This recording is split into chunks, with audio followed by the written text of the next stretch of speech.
لحظه ها رو با تو بودن، در نگاه تو شکفتن، حس عشق در تو دیدن، مثل رویای تو خوابه.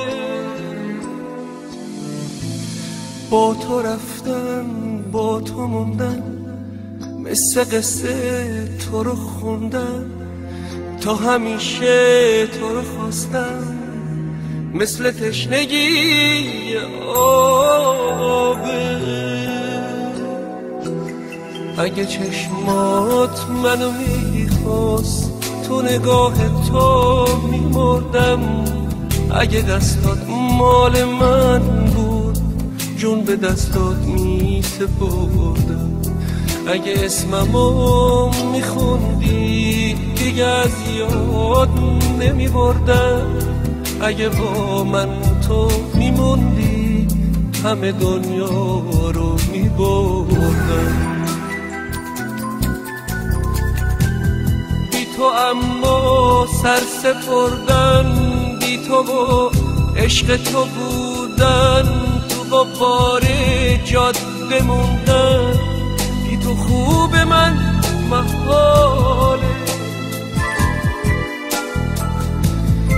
بی تو حتی زنده بودن، بی هدف نفس کشیدن، تا ابد تو رو ندیدن، واسه من رنج و عذابه.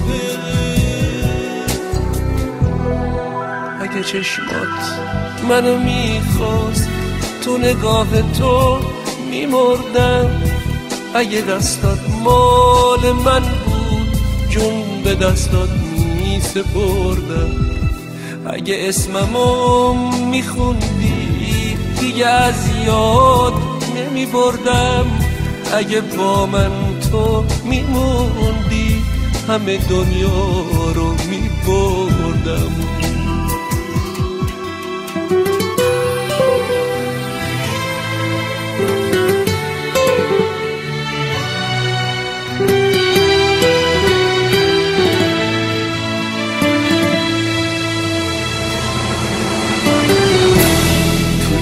آسمون عشقم غیر تو پرنده ای نیست، روی خاموشی لب جز تو اسم دیگه ای نیست. توی قلب من عزیزم هیچ کسی جایی نداره، دل عاشقم به جز تو هیچ کسی رو دوست نداره. اگه چشمات منو میخواست، تو نگاه تو میمردم. اگه دستات مال من بود، جون به دستات میسپردم. اگه اسممو میخوندی، دیگه از یاد نمیبردم. اگه با من تو میموندی، همه دنیا رو میبردم. اگه چشمات منو میخواست، تو نگاه تو میمردم. اگه دستات مال من بود، جون به دستات میسپردم.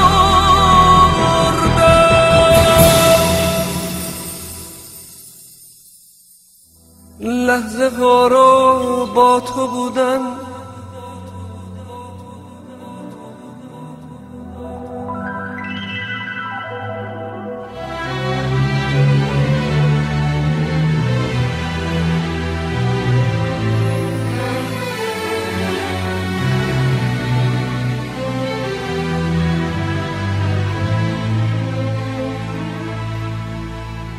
لحظه ها رو با تو بودن.